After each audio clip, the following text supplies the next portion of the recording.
Hello, fiber friends. Welcome to another episode of the Knit, Knot, and Weave podcast.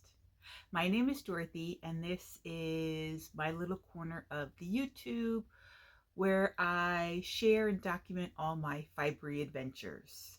That could be knitting, crocheting, yarn dyeing, weaving, spinning, and anything else I go down a rabbit hole for. Today it is mostly knitting with some crochet and some spinning. So if this sounds like your cup of tea, go ahead and grab a cup of something. I have my coffee with me today in my Sanderson Museum mug from Hocus Pocus.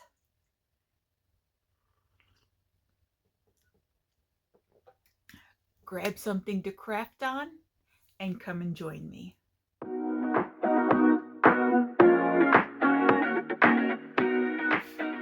Well, welcome, fiber friends.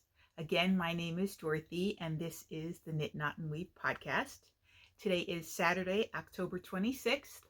I have just returned from the Frederick Fiber Festival and thought I would sit down and get a podcast out because I am not going to be able to do that next weekend. And I will talk a little bit about that later on when we get to the life portion of the podcast. Because I forgot to put this in at the beginning, I'm doing it now and I will cut it in. If you want to find me out on the interweb, you can find me on Ravelry as Philia, on Instagram as Knit, Knot, and Weave, on Ko-Fi as Knit, Knot, and Weave, on Threads as Knit, Knot, and Weave, though I just started that one, so I'm not really sure how that all works. And if you would like to email me, you can email me at knitknotandweave@gmail.com. And let's continue on with the rest of the episode. So today I have 8 finished objects to share with you.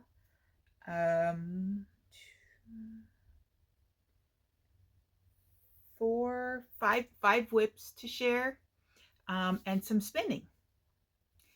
So if you are a new viewer, welcome to the crazy. I hope you are enjoying yourselves. And if you are a returning viewer, welcome back. It is so much fun to have you back in my living room.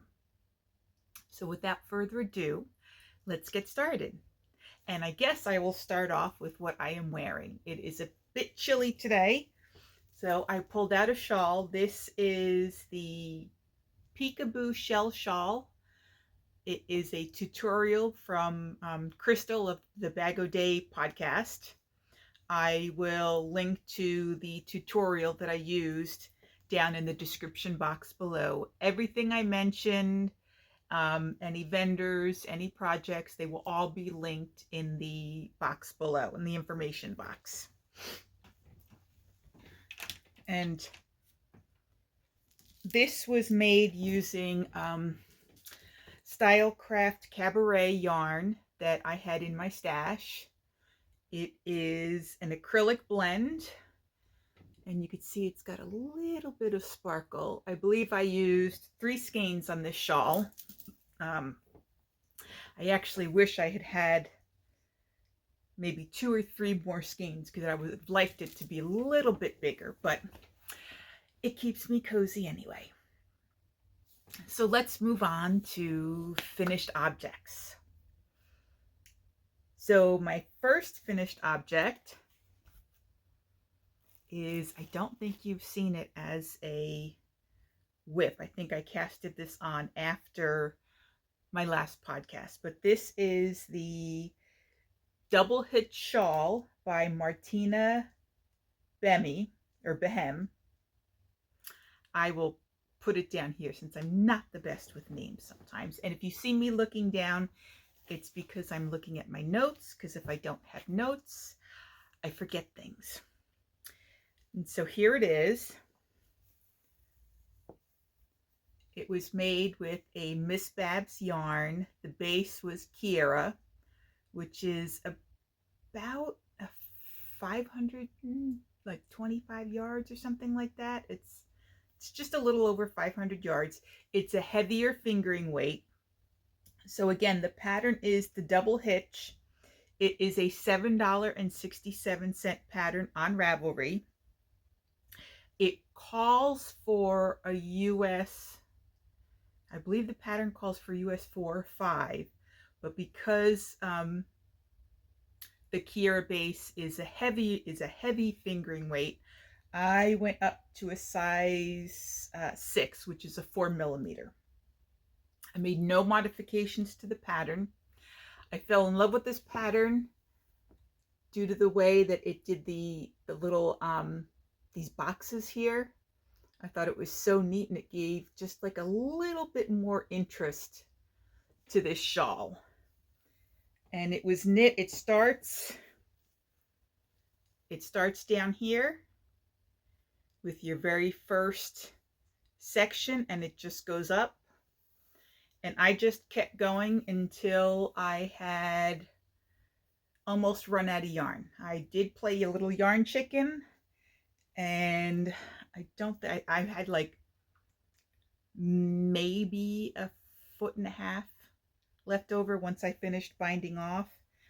And I did do the Russian bind off, so it is a bit of a stretchy bind off. And I love this. I have worn this a lot since it's got the nice Halloween colors. It's got the orange, the black, the gray, and the yellow. And I just tend to wear it around my neck. I put a little knot under it, and then I tend to tuck it under. And I just try to make sure that this little funky edging is showing, because that's the neatest part of the shawl. So this was a very, very fun knit. I really enjoyed the technique she used to create these little boxes here. I did try to see if I could, oops, I guess that would help, huh? Don't want to choke myself. I did try to mimic it myself, but the way I thought she had made it was not the way. So I really had a good time doing this. It is like the perfect pattern for a highly variegated yarn.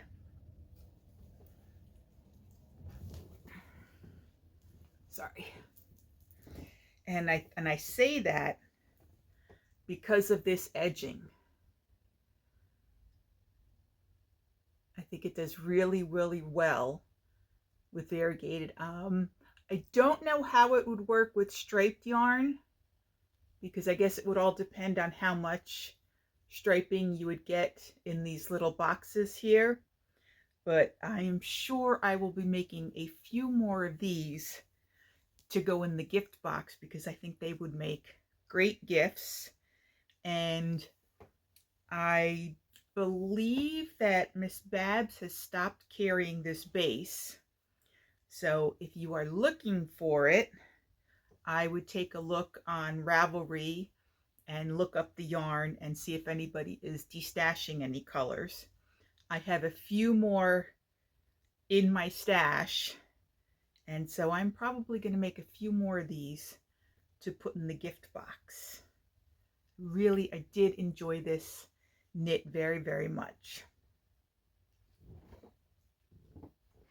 And then next up, you have seen before, I finally finished it, and that is my crochet version. Well, not my crochet version, but the crochet version of the Emotional Support Chicken. I used just a bunch of acrylic scraps, filled it up nice and neat, put the little eyes in, made the little, I forget what this thing is called, but he came out okay. He looks a little wonky, but I'm guessing until, you start mushing around the insides, it should be okay. I think after doing them both, I think I prefer the knitted version. I think I would have to go down a crochet hook if I did it again in crochet, because sometimes some of the spots I don't know if you could see, like right there, they're just a little too big, and you can sort of see the stuffing on the inside. Like there's another section you could see right there. So I don't know if it's because of the stitches or where it is, but I think I would probably go down a crochet hook. And for this one, so this is the Emotional Support Chicken by Annette Corsino, and it's the crochet version. It's a $6.50 pattern on Ravelry. And I used a 3.75 millimeter hook, which is a size F. So that's actually a pretty small hook for a worsted weight yarn, but anywho, I may try it again. I may try using it, trying to find a variegated yarn or a striped acrylic and try this again. I'm kind of wondering if putting in all the different colors and stopping and starting is what maybe messed around with my tension in these areas. I don't know. But she's done. I haven't named her yet. If you can think of a name for her, you could put it down in the comments. I had some colorful eyes in my crafting stuff, so she was able to get some eyes, and I didn't have to go buy any. And there we go. So if you have a name for her, let me know. I'm thinking of, I think I've mentioned this before, that I'm going to try and make a few of these and put them around my media center for the kids, because my kids really see my media center as, well, not my media center, their media center as a safe space. And there have been some times when some kids have come in upset and they just need a space to talk with a friend or whatever. And I thought these might be helpful. So if you would like to make a crochet emotional support chicken or a knitted one and donate it to my school, I would so appreciate that.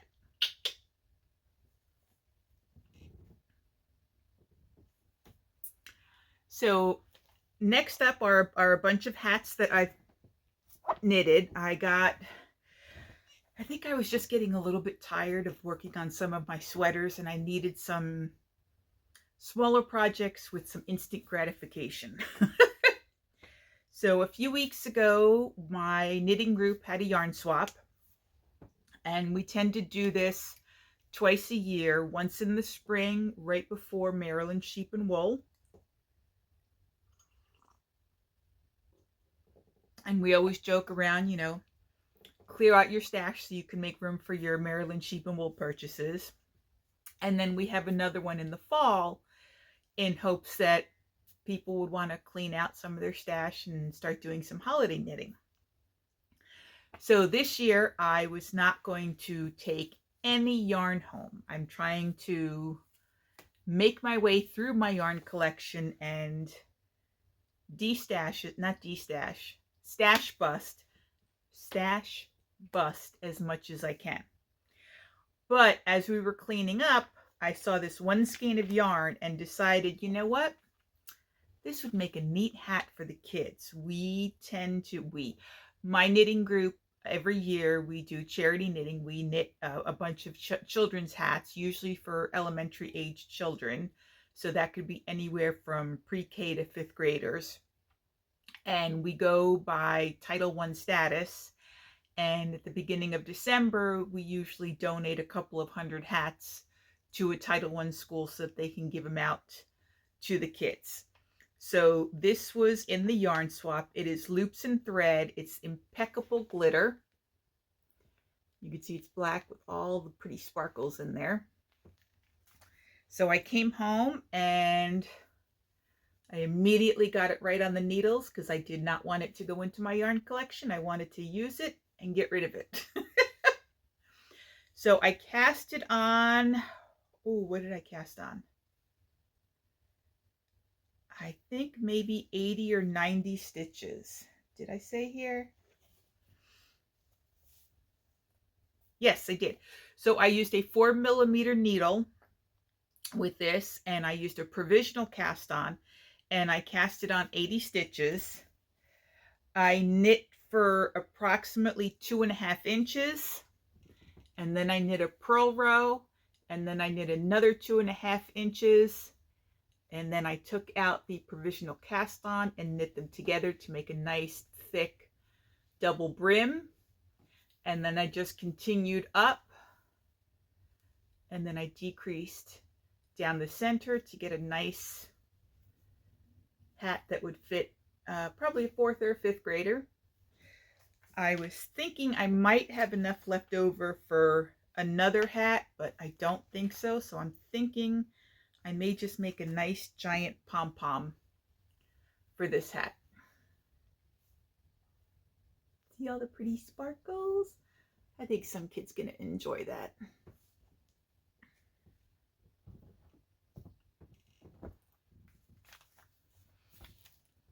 And then to keep going, with the hats, I casted this one on. This is just a simple triple brimmed hat. I didn't follow any pattern. I cast it on, I used a 3.25 millimeter needle, which is a US 3. I cast it on 100 stitches.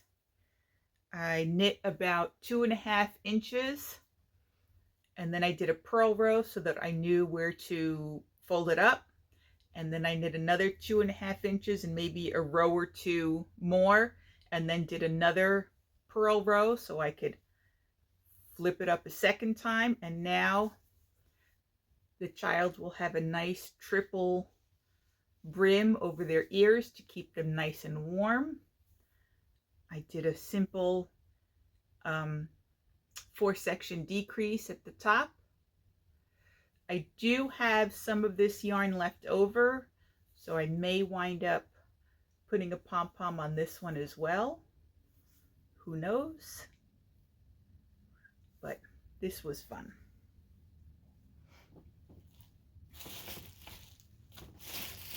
Hats seem to be my go-tos when I need some instant gratification, or if I feel either stuck on a project or overwhelmed and don't know what I want to cast on next. I will just usually grab a single skein of yarn for my collection and just cast on a regular hat for the donation bin. Next up, I have the Alpine Hat by Caitlin Hunter. This is a $5 pattern on Ravelry. The taupey looking color is from Shalimar Yarns. It's their Enzo Sport weight, and the colorway is Toast Points. And then the colored yarn I'm using is Chappell Wools edition number 3 that I had in my stash. I have a second skein. I do want to knit this again. This is the adult, I think it's the adult medium, but it doesn't quite fit in my head. I don't want to. So you could see, like right here, it poofs up and it doesn't come down enough. So I definitely wanted to try this again. Although, I think I did a beautiful job on the floats on the inside. You can almost see the flowers. It almost looks like it could be a reversible hat, but it's nice and stretchy. So I did do a decent job with my tensioning, but I think I need the larger size. I think I needed just a little bit more room up here in the decreases to fit in my head. So this may go in the gift box, and somebody may be getting it for Christmas this year. Who knows?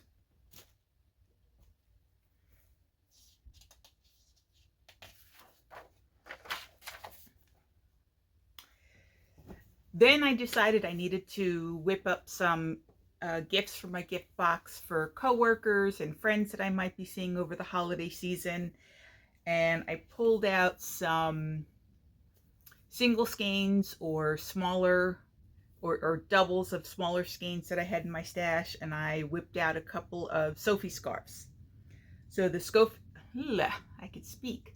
The Sophie Scarf is by Petite Knits. It's a $5.35 pattern on Ravelry. I knit this one using the Fiber Co. Road to China Light. This used one skein, and that's pretty much the whole skein. I think I would make this a little bit longer if I make it again, because I feel like this is like almost a little bit too choky. I'm trying not to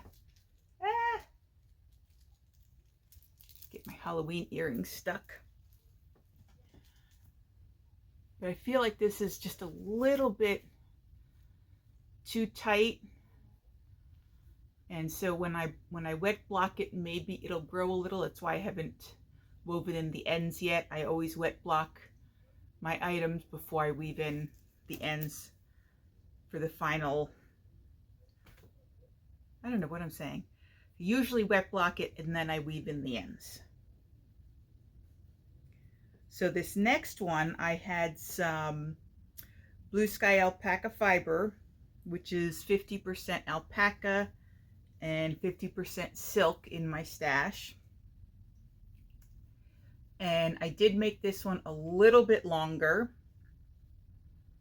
This is such a quick and easy mindless pattern. I love the edging. It makes it just a very nice edge on both sides, nice and clean. I do like that. Again, I haven't blocked it yet, which is why the ends are sticking out.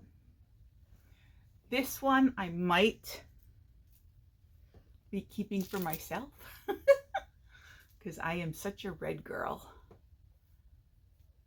So it's just a tad longer, and I'm getting my earring stuck again.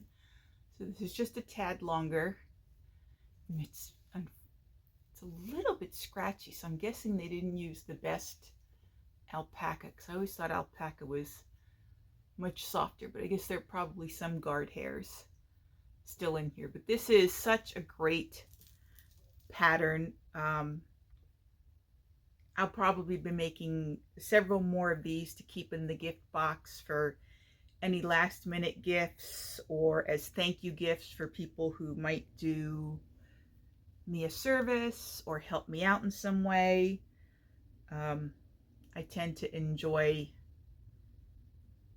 sharing my work in that manner. If you help me out in some way, I like to be able to give you a gift as a thank you. And most of my friends and coworkers know that I knit and crochet, and some of them understand what goes into it. And so far, they've all been knit worthy.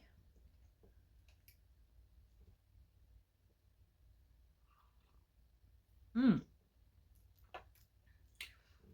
forgot to say the Fiber Co. Road to China Light is a 65% alpaca, 15% silk, 10% cashmere, and 10% camel. So it's very soft. It almost has its own little, I don't know if you're going to be able to see it on here. Yeah, you can see it just a little bit. Let me see if you can. No, I'm not going to be able to do that. But it's got like just a little bit of a halo coming off the yarn. So super soft. And this pattern, the garter pattern, it just makes it so squishy. I just wish I had made this one just a wee bit longer if I had a little bit more of this yarn. So 2 more for the gift box. And then, oh, these are going to be fun. I decided I needed to get a little of the Halloween spirit. And I came across this pattern. It is, and I didn't write it down. Bummers. So it was a free video tutorial that I had found on YouTube, and it's called Howl, the Littlest Ghost.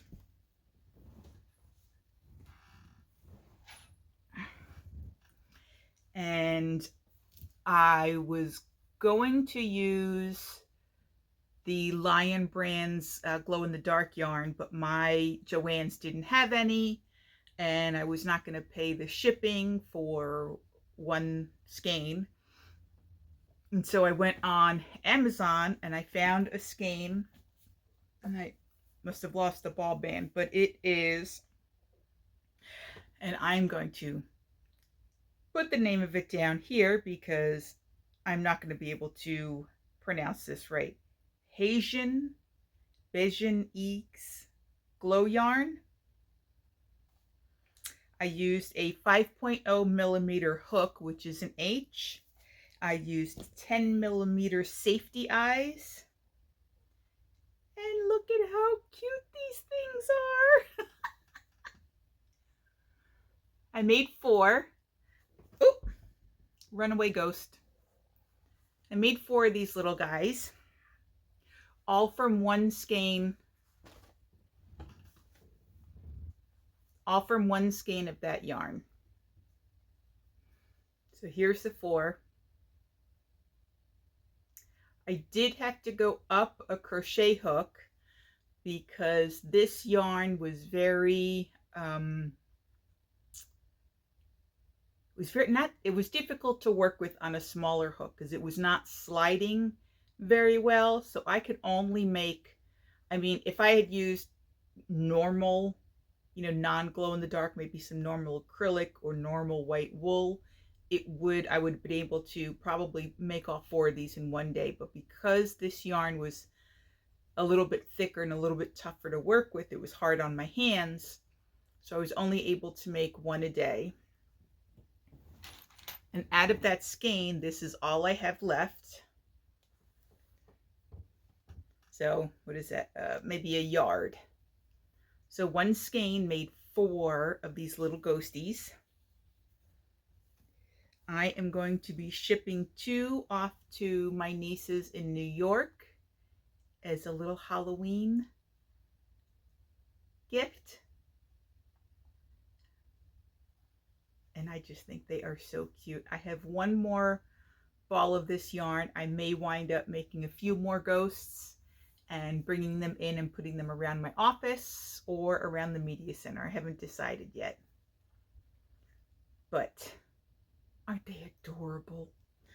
So you actually start these up here. You start at the crown and you're crocheting. You're actually not crocheting rows. You're just crocheting a huge spiral all the way down until you get to here. Then there are special stitches, and she goes through this step by step with you. There are special stitches to make the arms. Then you go a little bit further and you make these kind of like mini shells all around to give it that little squiggly. And then you stuff it. Actually, I'm sorry. Then you put in the eyes. You use just a little bit of pink under the eyes to give it a little blush. Then you sew in the mouth, and then you start closing it up. And then you just sort of weave the leftover yarn in and out. But they were very, very fun. I would say it takes me maybe 45 minutes to an hour to make one, just because, like I said, it's a little bit hard on my hands. It's almost like crocheting with a heavy cotton. It doesn't slide on the crochet hook very well. Maybe if I had metal crochet hooks, it would be different, but I don't. And there you are. But aren't these, God, these are so cute. I just saw them. I was like, I have to make these. They're just too cute. My last FO that I had, well, my last FO in regards to knitting is the Auckland Bound Hat by Maddie May. It is a free pattern on Ravelry. The yarn I am using is Fiber Nymphs Dye Work. This is her DK base. Yes. Bonafide DK, which is 100% merino, and it's a self-striping base. And I like that the stripes came out very thin. There's just a little bit of like a spiral with the gray. You can see like the gray starts and it just spirals down, but I really like it. This yarn is super, super soft. It keeps great definition. It would probably be beautiful in some sort of a cable hat, maybe not the striped version, but a solid version, or maybe just a light variegated one that isn't too heavily contrasted. Is that right? Am I thinking of the right word? Anyway.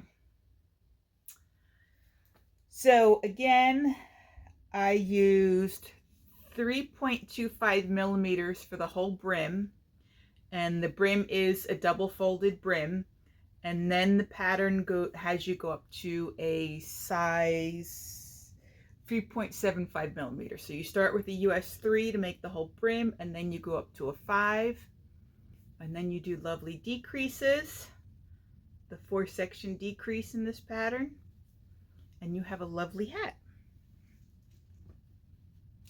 which I am sending this also to one of my nieces up in New York because she loves the color purple. And this is such a soft and squishy and bouncy hat. It's gonna be really good for her up in New York. And if it's too big, she can still fold it up once more and have a triple layer over her ears. But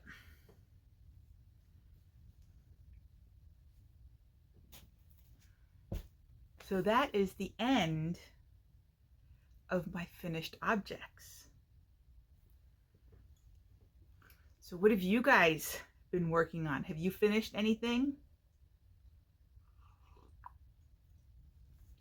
Let me know in the comments below what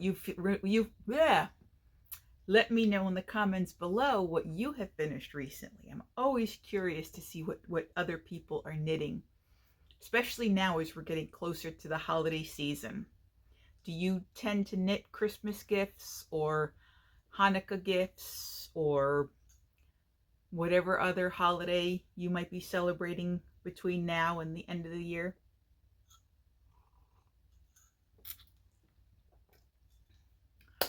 So let's move into whips.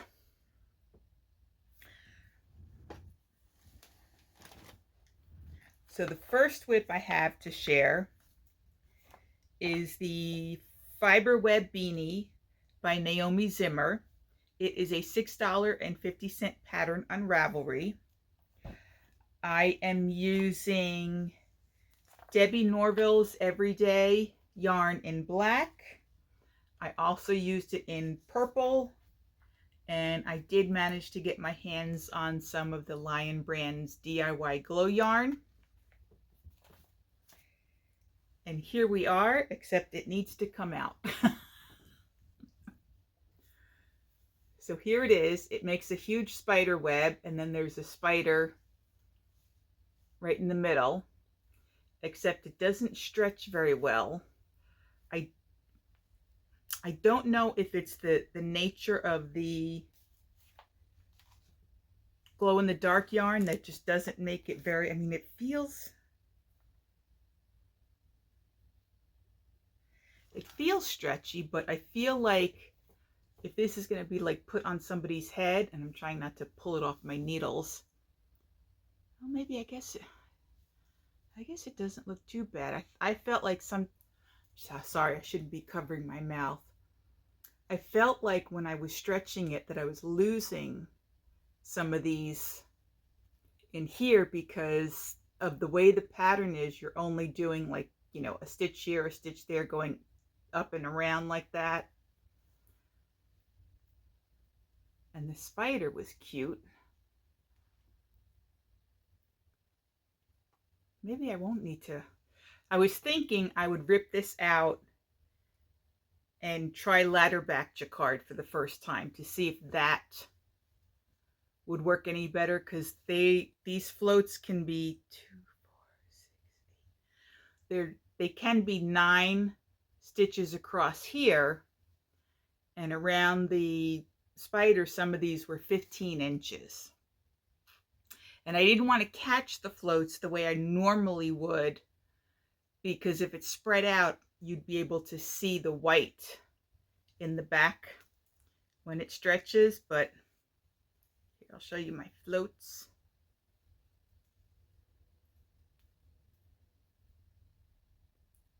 Where I don't get them caught on my little crabby stitch holders. So the floats don't look too bad, but you can see, like here, they're very, very loose. And I feel like my niece might get her fingers caught. But the rest don't look too bad. Maybe I'll finish this and see what happens.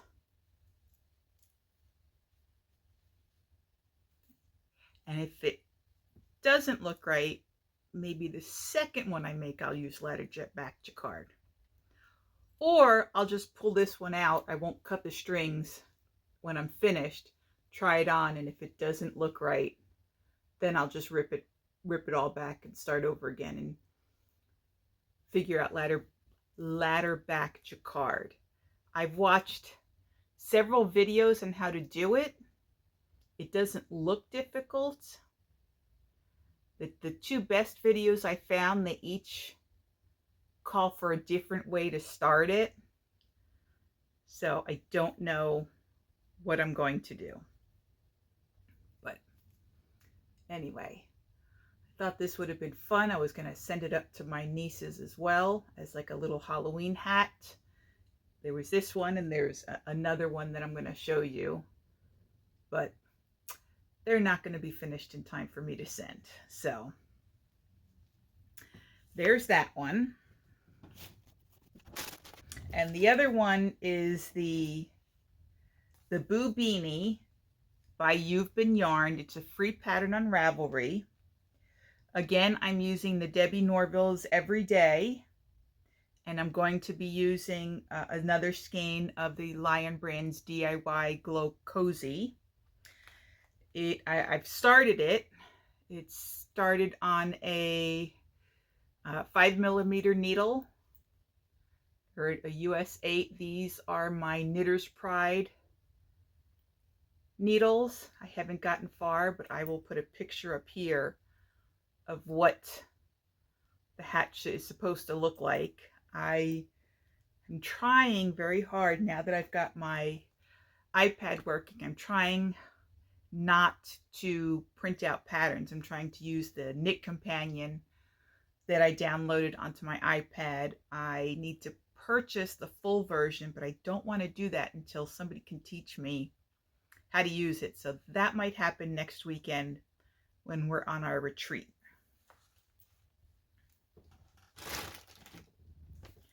And then next up, because this seems to be all the rage right now on Instagram, is the Grim Grinning Ghost by Susan Claudino. It is a $6 pattern on Ravelry, and I am using the Lion Brand's DIY Glow Cozy yarn in the aqua colorway. And so I have the bottom of the ghost done, and I managed to attach his arms. And I am using is it Haya? I think so, the Haya Flexi Flips. I had started this on double points, and I obviously read the pattern wrong. I don't know how I managed that, but this is a worsted weight yarn, and I should be doing this on size 5 needles, but somehow I started following the directions for a sport weight yarn, and I'm using size 3 needles. And I was using, where'd they go? Oh, bummer. There they are. I was using my, what brand was this? Brittany double points until this happened.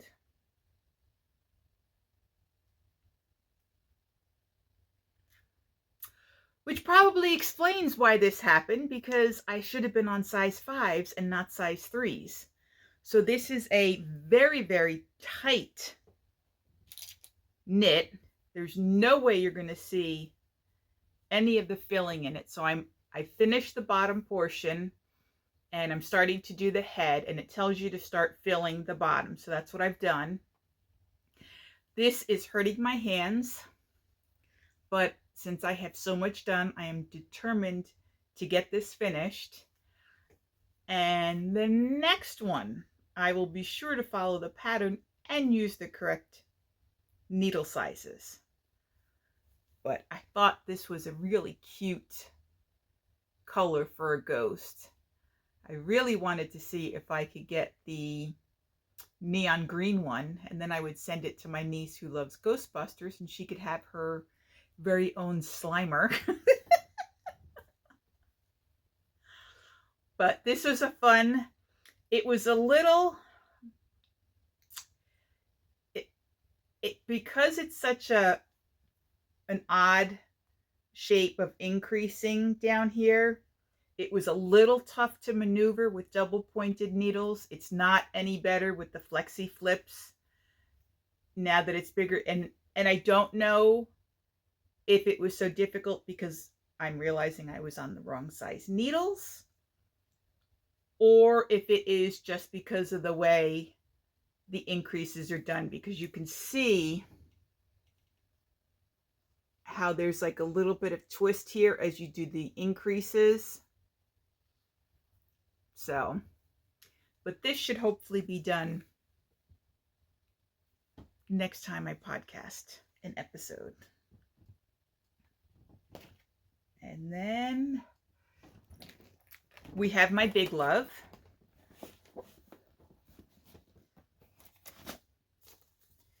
Which is, again, is another pattern by NX I simply love the patterning on this. This is a $6.73 pattern on Ravelry. I am using, it calls for 4.0 millimeter needles or size 6, and it is with a bulky yarn. I'm currently using my signature needles on the body and my Chowgu needles because I've just started one of the sleeves, because this is a very, the yarn that I'm using is Uruguay Chunky, and it's a very dense yarn. It's definitely a fully worsted, yes, worsted spun yarn. So it's going to be a very cozy but very heavy sweater. And as you can see, I've managed to connect the front and the back. And I've started on one sleeve. I decided before this got too heavy that I would start on the sleeves. And because for some reason I tend to knit a little bit tighter when I'm on my sleeves, maybe it's because I'm circular knitting instead of back and forth, I did go up to a size 7 on my needles, or a 4.5 millimeter. And I'm probably not, I haven't decided yet. I'll wait to see if I could try it on. I probably will not make the sleeve as fitted as the pattern requires. I think I may do just a nice loose sleeve. I may not do any decreases at all until I get to the portion where I need to rib, and then I might do the rapid decreasing to get back down to the correct number for the pattern size, to get to the correct number of stitches that the pattern requires you to be at in order to do the ribbing on the end of the sleeves.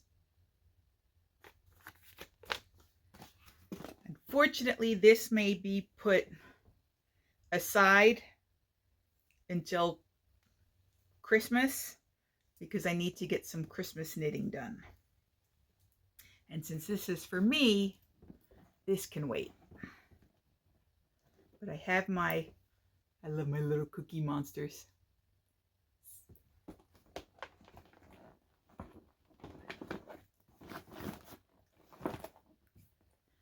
And this happens to be in my Black Pearl Magic bag, which I absolutely love. I bought this two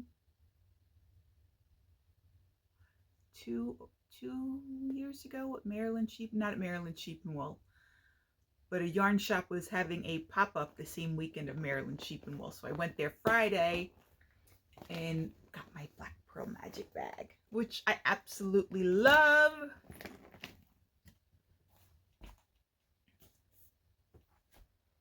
And then my last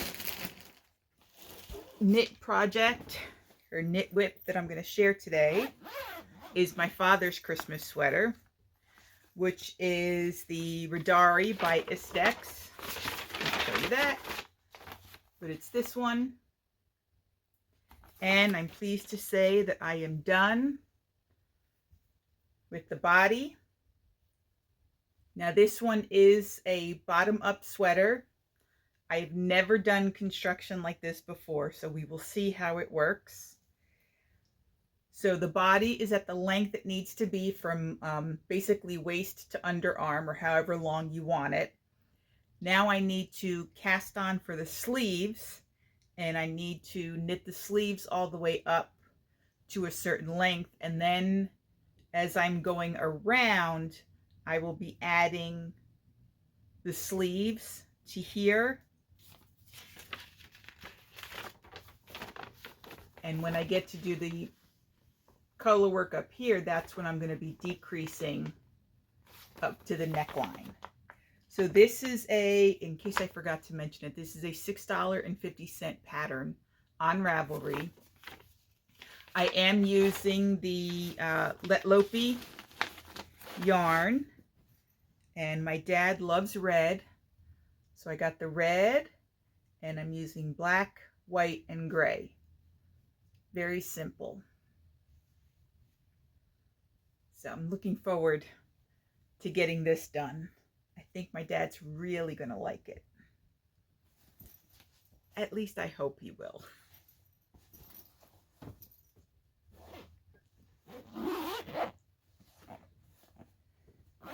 And this is in my Scrappy Angel bag. This is the Erin style, but this one is a little bit bigger than her normal ones. This is definitely a sweater size for me. It's deeper. I think the other ones probably end about here. This one's got, what, another maybe 2 inches at the bottom. So very nice. Love these bags. I love the wiring in them. Again, that's the Scrappy Angel, and I will have a link to her shop listed below.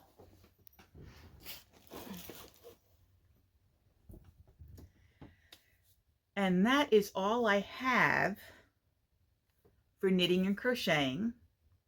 So now we will get on to the spinning. I managed to spin up one full braid. This is a merino braid, merino top, 100% merino. It was from Dragonfly Fibers, and the colorway was called Fresh Olive. I believe this is approximately a sport weight. I still need to wet block this, but I wanted to share it on here. This is a sport weight, and I've got about 200 and what does it say? 202 yards out of this. So this will be something nice at some point. Very pleased. This was a little bit, there were some sections that were a little bit felted, but if you are a spinner, if you use a steamer will sometimes open up the fibers for you enough that you'll be able to pull it and spin it without any issues.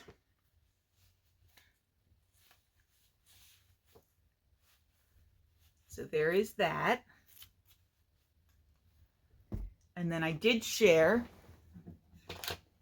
in my last episode that I was going to be spinning up the Cordell, and then I would hold off on plying it so I could show you guys the difference. So this braid was, if you saw my last episode, my Rhinebeck recap, the braid of yarn that I purchased from Feederbrook Farms that had silk in it, the colors went down the braid, like it followed, almost like wood. It, like, I want to say it as an analogy, it followed the grain down. So instead of being color splotches like this from one end of the braid to the other, it would go all the way down, like all black, all green, all yellow, like that. And so the first half of the braid I spun up in a short forward, and you could see how it does a nice barber poling. And this is what you call worsted spun, because you're smoothing all the fibers down. And then this one I did from the fold, so you could see it's not as strictly barber pulled as the first one. So this is going to be interesting. And from the fold can be a little bit of a woolen spun. So there's a little bit of air trapped in here, which is why this bobbin looks a little bit thicker than this bobbin, because there's some air trapped in the fibers here.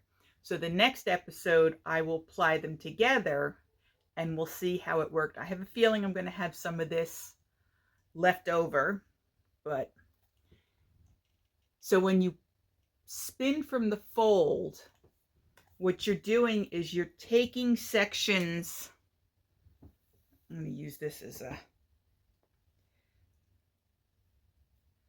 like, suppose this was your fiber, you would pull it until you get like one staple length of fiber, and then you fold it over your first finger and you pull just a little bit out at the tip.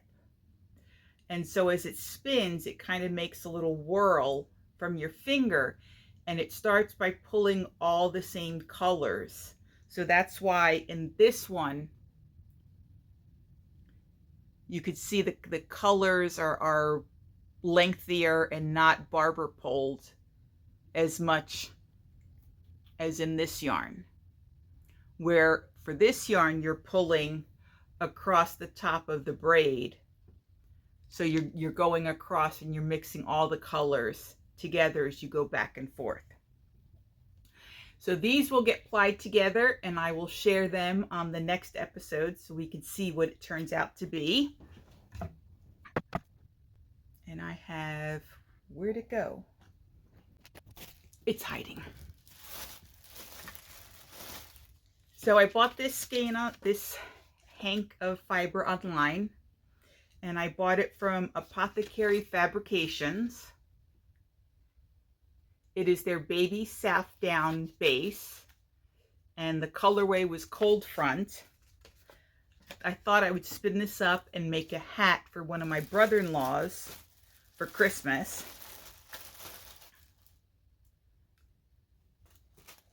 And these were both spun.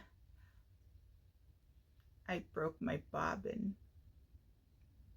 I was so mad. It fell on the floor. It wasn't even in a high spot. It fell off of a coffee table, which is what, 3 feet off the floor, not even, and it broke. So I'm told I can use a little wood glue and glue it back together, but I have to get the yarn off of it first because I do not want to get any glue on the yarn. So I'm hoping that I managed to split the braid evenly, but I don't know. We will see.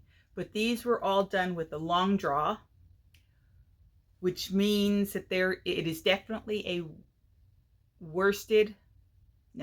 a woolen draft. So there is definitely lots of air trapped in the yarn as I was spinning it. And when there is more air in the yarn, it tends to be a little bit warmer. Of course, after I started this, somebody told me that baby Southdown is a great fiber to spin up to make socks with, because supposedly baby Southdown or Southdown fibers don't felt. So I am thinking of possibly getting another braid from her, because she's the only one I know or have found that has baby Southdown fiber, and attempting to make sock yarn. But anyway, these are both done. I finished this one up at one of our spin nights at our local yarn shop, Clover Hill. So these will get plied together. We'll see how it comes out, and then I will be making this into a hat for one of my brother-in-laws, maybe the one in New York, because I think it gets a little bit colder up there than it does down here in Maryland.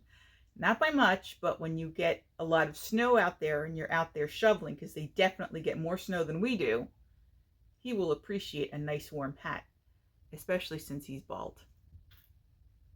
So I don't have to worry. Eric does not watch my podcast.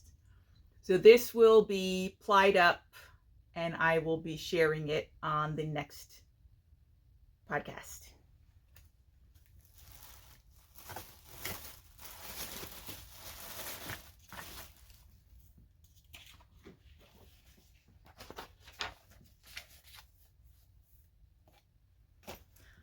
Oh my God, I totally forgot 2 other whips.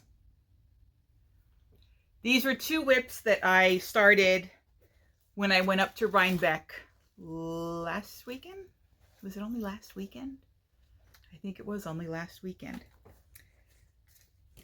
So this is, and I don't have the ball band in here, pooey. This is a yarn dyed from Fiber Hustle. This is one of Aaron's dyed yarns. It was one of his ooks, I believe. And I started a Musselburgh hat with it. I started it Friday, and I wanted to get past all the increases so I could bring it with me on Saturday, because if you watched my episode on my Rhinebeck recap, Saturday, my friend Melissa and I just sort of hung out and people watched and admired all the knitting and crochet pieces and just really enjoyed ourselves. So I wanted to bring something that was easy and simple that I could sit down and not have to constantly be watching my fingers and knitting, that I'd be able to knit and still look around and admire all the beautiful sweaters and scarves and hats that were made. So I am knitting a adult medium. I am using, I believe these are size 3, and I can't think of the millimeters now, but these are Hayahayas. They're the shorties. They're just the 4-inch needles, and you have to use the 4-inch needles in order to get a 16-inch circumference on their smallest cord. Otherwise, it's 18 inches. Then I have this cute little beginning of the round. It's a little cat butt, and it says meow, because, you know, all cats like to show off their butt. And so this is where I'm at. I will put a, do I have one in here?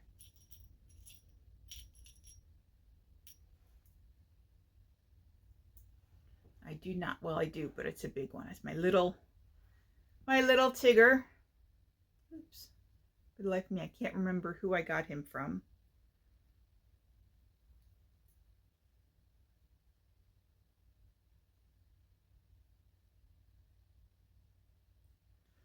So I put in my progress keeper. So if this is not finished by the next episode, I'll be able to show you any progress that I might have. And this is currently housed in my fat squirrel bag, my little mushroom butts. I love this pattern. I think it's so cute. And then lastly, in my Knit for Brains bag, I know, let it snow. A little too early for winter, but it's the perfect size sock bag. In here, I have socks that I've started for my brother-in-law. I am using Mustache yarn, and this is in their Sea Droid number 3, aka C3PO colorway. And I am still on the foot. Most of this, I cast it on and started the toes while I was up at Rhinebeck. It was probably Friday night, because I thought I would, if I could get toes casted on, these could be an option to knit on while I was at the fair as well. And I knit a little bit. I would say most of this, up until about maybe here, I had knit on the car on the way home, because Melissa did all the driving, even though I offered several times to switch with her. So I was able to get a lot accomplished on this sock. These are going to be my brother-in-law's Christmas gifts as well. He is a huge Star Wars fan. I also bought the R2-D2 colorway, and I was hoping to get them both done this year, but I don't think that's going to happen when I've still got my father's sweater to finish, and I haven't even started my mother's sweater yet. So, but anywho, these should be up to the heel soon. I haven't decided. I will probably just mark them and continue up and do an afterthought heel. I will probably put in the umbrella heel, and that heel is by Kay Jones from the Bakery Bears. I used that heel for all the Christmas socks I made last year. I find that for me at least, it fits really well. I feel like it's like it makes a nice little cup that like just fits the heel perfectly. And I haven't heard any complaints from my family. Of course, that's the first socks that they've gotten from me, so they may not know any better. And I may just keep it that way so that I don't have to make all these different heels. But I always do my socks 2 at a time. I do the Turkish cast on, and then I do the rounded toe. I do a couple of extra rows after I'm done with the increases, just to get a full 2 inches from the tip to before I start the color. This was a mini that I had in my stash, so I will use this for the toes, heels, and probably the cuffs as well.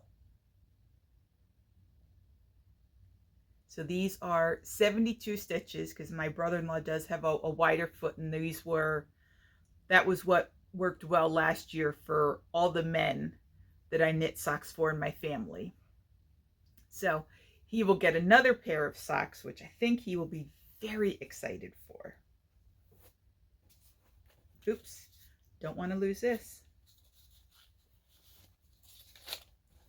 So that is definitely all that I have to share in regards to knitting and crocheting, finished objects, and works in progress so far that I have actually worked on. So now I will just share with you just a few acquisitions that I've gotten. I am not going to be sharing anything from Rhinebeck. If you want to see what I purchased in Rhinebeck. You can go watch that, the video before this one. I will put a link to it on one of these sides. I've never done it before, so I don't know which side it goes on. So right before Rhinebeck, Inglenook Fibers, let me back up. Inglenook Fibers put out their newsletter that they were having a shop update. And of course, Inglenook Fibers is not the easiest fiber to get. So I took a look. I set my timer on my calendar. I was at work. I took my break so that I can go shopping. And I think they're more known for the little mini bats that they make than really the braids that they dye up. But for this particular shop update, none of the mini bat selections that they had posted were really my jam. But some of the braids that I saw they had were. And what I did like is that their braids, most of the braids that I came across that I liked, that were in colorways that appealed to me, were 5 grams or more. So even if I make something, even if the yarn comes out to be a sport or a DK weight, I think that's going to be, it's going to give me a little bit more yardage than the 4-ounce braids that are normally sold. So I picked up 3, and I 2 of them are in a fiber base that I've never played with before. So this is a Cormo base. I probably want to take them out of the bag so you can see the colors better. So this is a Cormo base, and it is a 23 micron base. This is, the color weight is called Claret, and it's 5.5 ounces in this braid.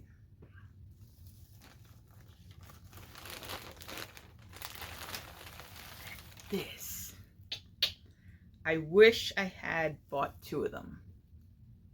Is that not gorgeous? Oh, I am hoping that I can spin this up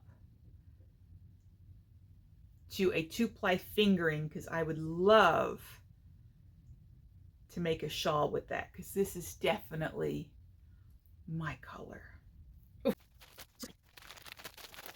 And then the next one is again another Cormo base.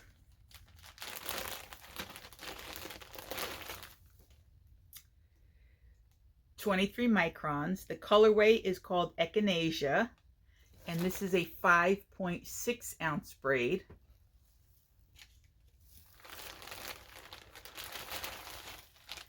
Ooh, look at all these pretty colors. I love that little pop of orange here in the middle of all the purples. So pretty. I can't wait to spin this one up. And it feels, oh my gosh, it feels so soft. I have a feeling Cormo is going to be one of my favorite spins as well. We'll see. I shouldn't count my chickens before they hatch, right? As they say. This is, it's the fog base of the Hanwei fiber. It's a New Zealand fiber, New Zealand sheep. It is 18.3 microns. The colorway is Fit as a Fiddle, and this was a 5.5 ounce braid.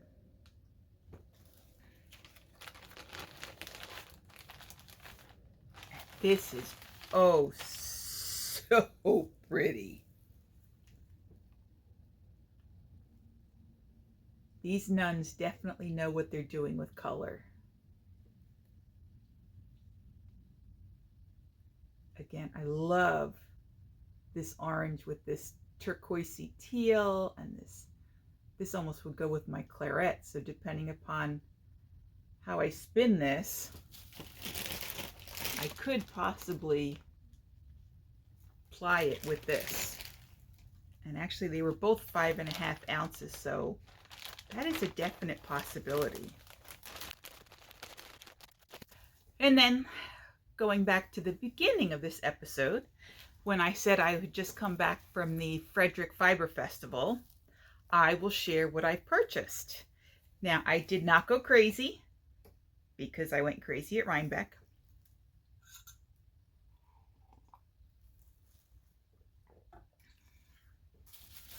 But I did pick up 2 braids, and one was on sale.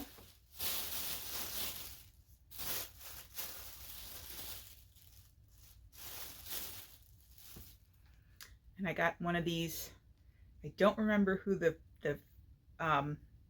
vendor was, but they had these stickers for free, and it says, the first rule of Stash Club, don't talk about Stash Club. I get behind this one 100%.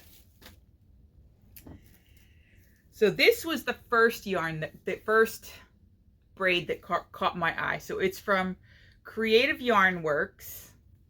I don't know where they're at. This is called Wine Country. And it is a superwash merino with stellina, which I don't know if you can see you can see the sparkles a little bit, not much. But I thought this was so pretty. And this is again a 4-ounce braid. And then in their sale bin, they had this merino stellina 80/20 again. And it doesn't have a colorway name, but I think they would go well together. Because they have, like, right there, I think that's a match pretty close. So I'm thinking these might work together to do I wouldn't call it a combo spin because they're both merino stellina 80/20. But I think that'll be really pretty. So I'm excited about that. But this, let me see, is it this? So this is what I was talking about when I was explaining the way the Cordale braid was before I spun it up. You see how the blue is going down, this little burgundy is going down, this pale pink is going down the braid instead of splotches like the other one that I showed you guys. Like this one. Like this one is all, this one you could tell is hand dyed and splotchy. This is a whole different process. I know nothing about how these are made. I can only guess that it was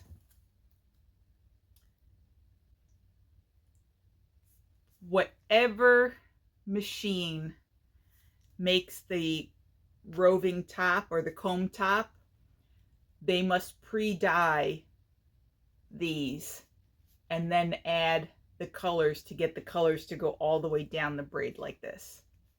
I have no idea what equipment does this.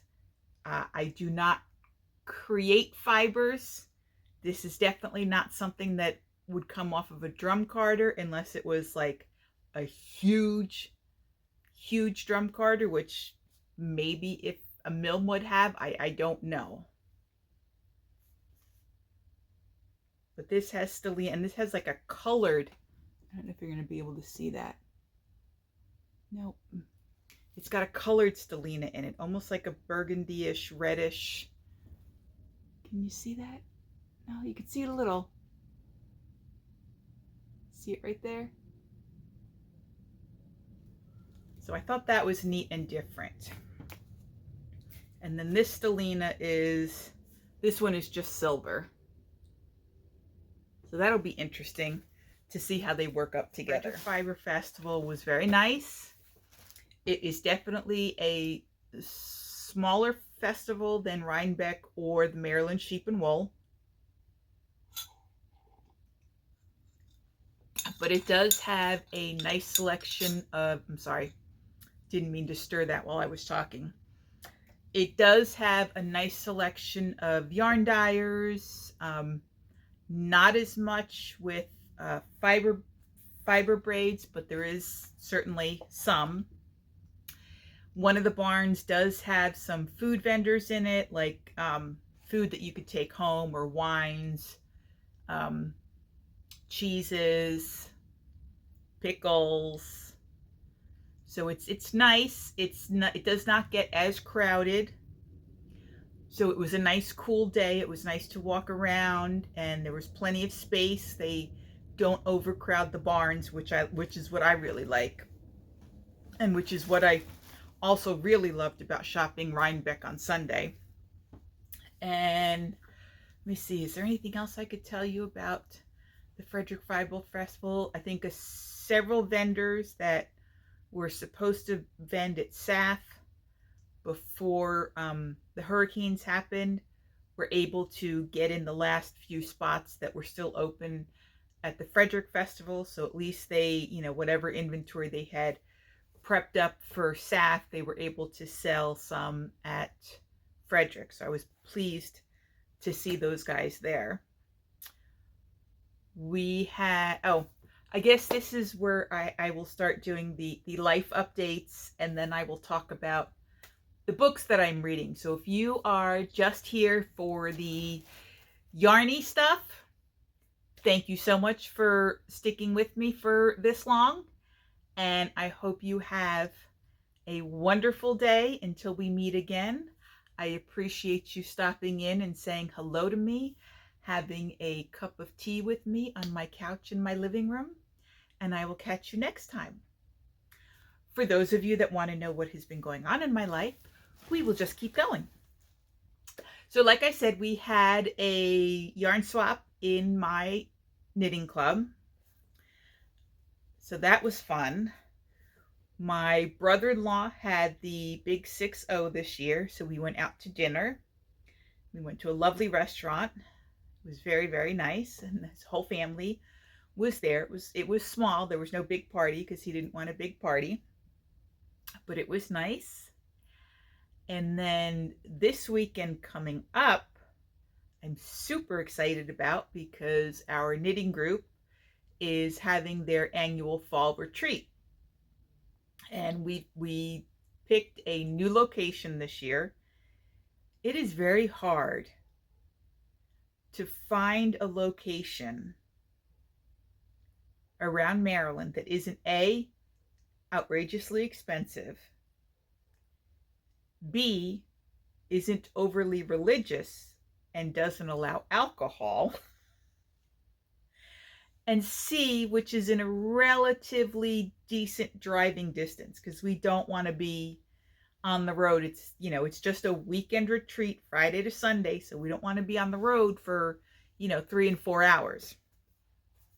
But we did find a new facility this year that we are trying out, and we have basically a motel style lodging all to ourselves.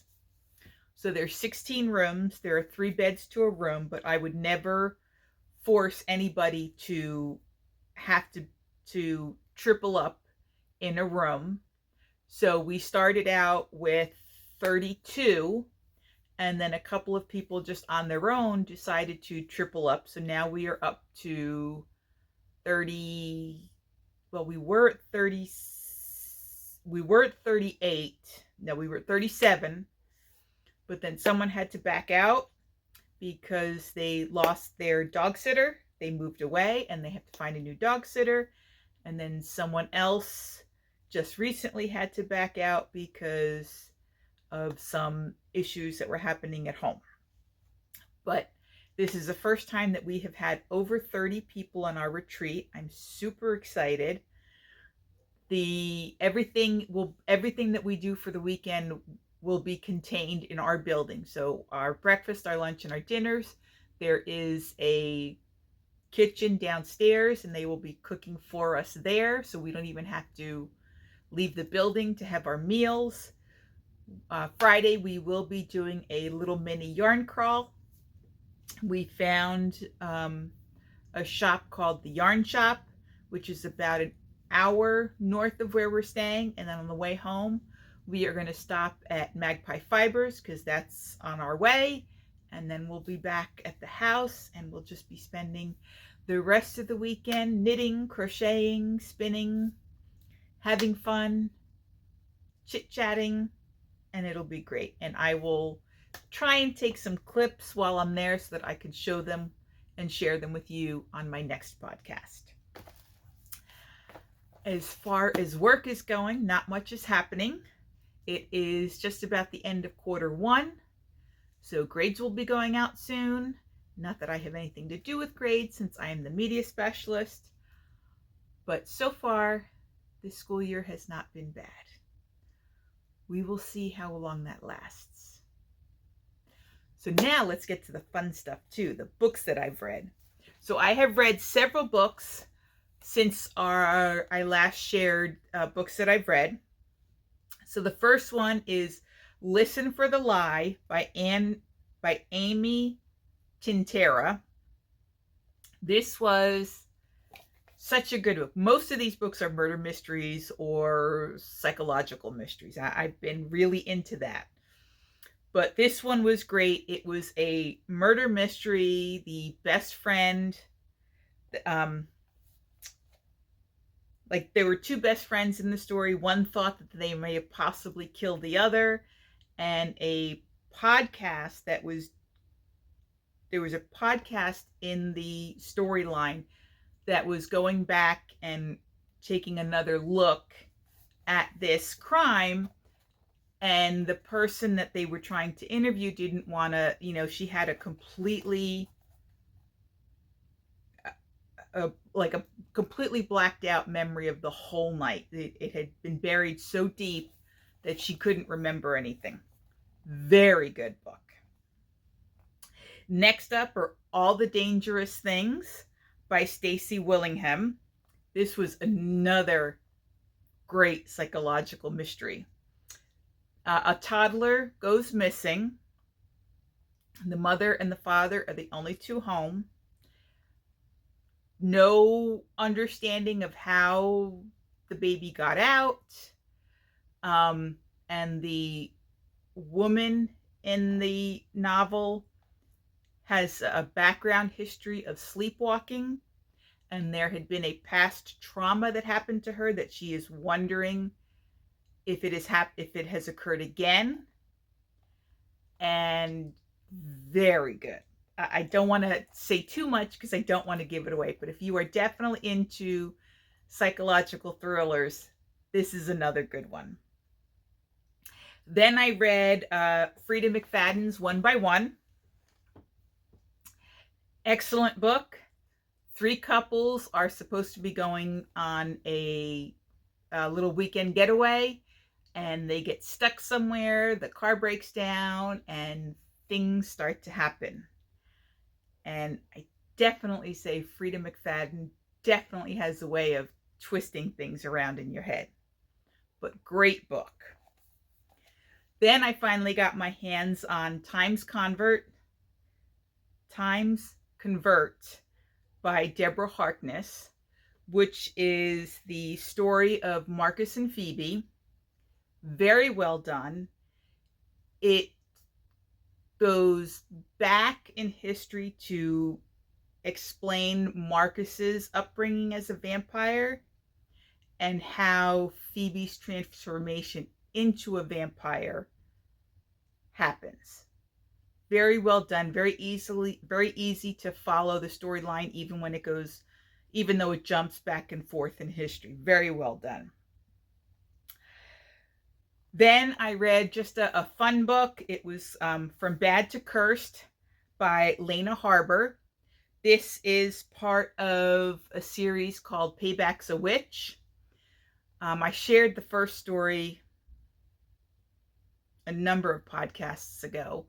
So it's some of the same characters that were in the first book were in this one, but it was a whole different storyline. There is a town that has 4 witch families, and they each have their own kind of specialty, And sometimes others get along, sometimes they don't. Something happens at one of the festivals that causes them to have sort of like a little criminal investigation on their own, but they can't call anybody outside because this is all witch related. Interesting book. And then the last book I have is the Boyfriend, again another Frida McFadden book. Wow. Good book. That's all I could say. Highly recommend any of the books that I have just shared with you. Very, very good. I am currently in the middle of reading Angel's Blood by Nalini Singh. My sister recommended this book. A very different take on angels and vampires. The storyline has a female protagonist. She is a vampire hunter, but she is a born vampire hunter, so she has some special abilities. Even though she is human, she has these special abilities because she is a born hunter. It was not like a chosen career path. I don't know how else to explain that. There are archangels in here. There are vampires. There is a evil archangel out there that she was hired to hunt. Can't share more than that because I'm still reading it, but it's definitely a good book. And that is all I have for you guys on this episode. So, if you have enjoyed this episode, if you've gotten anything out of it, I do so appreciate it if you would give it a thumbs up. If you would hit that subscribe button and then hit the bell so that you can get notified for the next time I put out an episode. If there is anything you would like to see or you would like me to talk about and share, or any ideas that you have for a podcast, I am open to suggestions. You can go ahead and just put them in the comments below, or you could tag me on Instagram. You could send me a message on Instagram or on my Gmail. And I think I forgot to put that at the beginning, didn't I? I will have to go back and do an edit because I forgot to tell you where you guys could find me. Okay. Anyway, that is all I have for you this time. I do have a couple of ideas for some bonus videos coming up. We will see how much of that I can get done between working and finishing up Christmas gifts and decluttering my house. And I hope that you are finding enjoyment in your craft. I hope you are finding some time to work on yourselves, be it exercising, be it just taking some time to yourself to reflect, or just simply taking a walk and enjoying nature and yourself. It's very important that you take care of yourself before you can help others, especially if you're a woman and a mom. So on that note, I bid you farewell. I will see you again in a couple of weeks. Ciao, ciao. Love you guys.